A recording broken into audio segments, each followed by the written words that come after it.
Sometimes it's hard to believe that after over a decade of waiting for a new sequel in the Age of Empires franchise, we're only a couple of days away from the release of perhaps the most hyped yet. Age of Empires 4 has really been through the ringer when it comes to fan perception, from worry and hate towards the graphics to finally being able to actually play it and getting more positive reactions from its fan base. So I thought, just a few days before the big release, I would go over some of the general reviews from journalists so far, but perhaps more importantly, my predictions for the future of the game itself, what's led up to this point, and the factors that are going to contribute to its success, because oh my, this is looking more and more likely that Age of Empires 4 will be the biggest game yet. It seems like the behind the scenes of the development for Age of Empires was a bit of a hectic rush towards the end, as AoE 4 has only just gone gold a week before launch. This means that the final code was pushed through to the project only a few days before it was meant to be distributed to Steam and the Microsoft Store. But let's talk about the run-up to release. As you may have seen, reviews have already started to come out. Gameplay uploaded by every other YouTuber showing their take on the long-awaited RTS. But alas, I guess Relics' invitation to me got lost in the mail. I'm just sitting here with some old footage and actually trying to make something of it. I goddamn hate you, Microsoft. Actually, maybe saying things like that is the reason they don't send me stuff. First of all, we got an official release trailer for the game, and well, it's an interesting one. You can see they're very much taking that style of the original Age of Empires 2 trailer, a strategist playing almost a tabletop game with advisors coming in to warn them of enemy advances. Then a solution is struck up, taken upon with some awesome stills, almost looking like that of a miniatures game. By the way, get me some of those models. That will be an awesome tabletop army. However, I feel like the trailer didn't quite hit the mark as well as Age of Empires 2's did. You know, that cutscene with two kings playing chess as each of the attacks play out. It felt way more purposeful, seeing the reaction of the opponent as his trebuchet is taken out by light cavalry, or the castle is besieged, and it felt like such a cool way of displaying the chess game that Age of Empires really kind of is on the surface of it. Yet when Age of Empires 4 released their trailer, trying to do a similar thing, it felt kind of a bit like a mobile game ad. Maybe that's just because we've had so many mobile game ads that have looked like this in the past, and that's not really Age of Empires' fault, but it does feel a little bit like that way, at least in my opinion.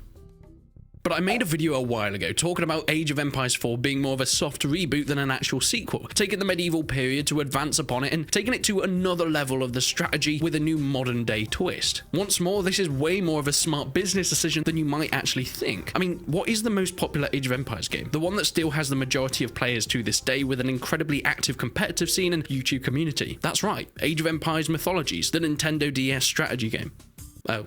Not that one? I think someone might have messed up with the script here. Oh, Age of Empires 2. That makes more sense. It's still the poster boy for the franchise. When you think of Age of Empires, you think of AoE 2. The decision to go back to a similar time setting is the only real option to slowly ease people back into the IP that hasn't really advanced all that much since 2005. Along with this, the clear rush to get all the definitive editions complete before Age of Empires 4 released was an obvious attempt to get the franchise a quick adrenaline shot before a new game comes out. Whilst it was a good move to do a soft reboot, I don't think it was the best move they've done. It was in fact the choice to head into the open arms of Relic Entertainment. The Age of Empires franchise has always been owned by Microsoft, even since the very early days. Yet after the death of Ensemble Studios, the original developer, it was a no-brainer to get Relic in as the people to pick up the torch. The ones who'd worked on the past in such RTS classics like Dawn of War, Company of Heroes, Homeworld 2, and Impossible Creatures. No, I'm not sure either. But not only this, the inclusion of putting Age of Empires 4 into Xbox Game Pass is perhaps the biggest reason this game is already blowing up with pre-orders through the roof. That service is probably the best value deal that you can get, full stop. The service is not only available on console, but now has crossed onto PC to get the exclusive titles there, and Age of Empires 4 has become one of them. But okay, we get it, Resident. It's going to be big. No surprise there. It's Age of Empires. Who cares? But what are people really saying? Should I actually buy the game? Well, as mentioned, I wasn't given an early copy, so my opinions are almost irrelevant. Yet, after doing some deep dives and research into the people that have actually been able to play the game and review it, let's talk about the general consensus so far. PC Gamer speaks about the way Relic are playing it so through the new title,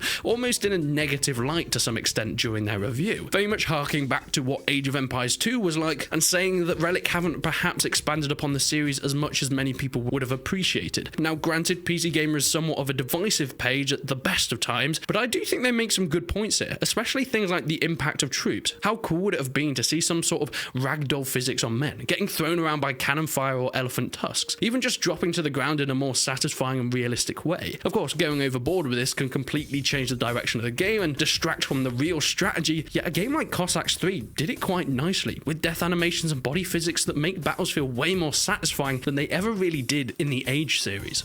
But moving on to the campaign, this is something that we haven't really seen in terms of promotional gameplay. We've seen some cutscenes and stuff, but Relic haven't released anything big of what we can expect from the campaign itself. But with the new invites to creators, we've been able to get a better idea of what we can expect. Spirit of the Law is one of these people that has started uploading campaign walkthroughs, so go and check out his channel if you want some full gameplay. But as a rundown, it looks like Relic are going for a pretty new approach, but also harking back quite a lot, once again, to Age 2. Each story starts off with a full cinematic, giving you the background and the history of what's going on here. It looks awesome and a great way of bringing players into and immersing themselves into the history of what we're about to take part in. First is the Battle of Hastings. Whilst they tell the story well, I think some players might actually be disappointing at the amount of hand-holding during this first mission. It's not really a game at this point, but more of an interactive cinematic, completely telling you what to do and how the battle played out. You're able to move some troops here and there, but they can only really take damage or dish out damage when the game decides. I mean, it's fine, I guess. Thankfully, the rest of the campaign does start to open up a little bit more, so think of this more of an introduction or a tutorial with the first Battle of Hastings mission. Yet it is clear that the game is taking more inspiration from Age of Empires 2 style of campaign with the different heroes and stories that we follow, all the campaigns and battles that they fought throughout the life, and I think it works quite well. I think perhaps some people, once again, might find it a bit too strict and linear for their liking, but really skirmishes and online play is there for that kind of typical Age of Empires playstyle experience anyway. Some really cool details that I've noticed within the campaign are things like attention to historical accuracy. I mean, your troops in the William the Conqueror campaign are a mix between French and English to represent the mix of armies from the past, speaking an almost French language but having a lot of emphasis on English-inspired units, looking into how the Scandinavian turned French men came across the channel to try and hold this historical island. Really nice touches like this show the effort that's really been put into trying to create this interactive history throughout Age 4. But overall, it's going to be an interesting launch. Everything is really hyping it up to be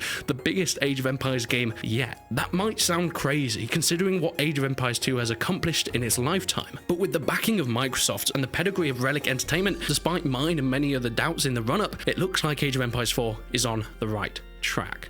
But what's your opinion? Do you think this is going to be the biggest strategy of the year for you? I think, like me, many people might just agree. But let me know down in the comments below. Leave a like on the video if you enjoyed it, and subscribe for way more Age of Empires content very, very soon. Well, if eventually they let me play it.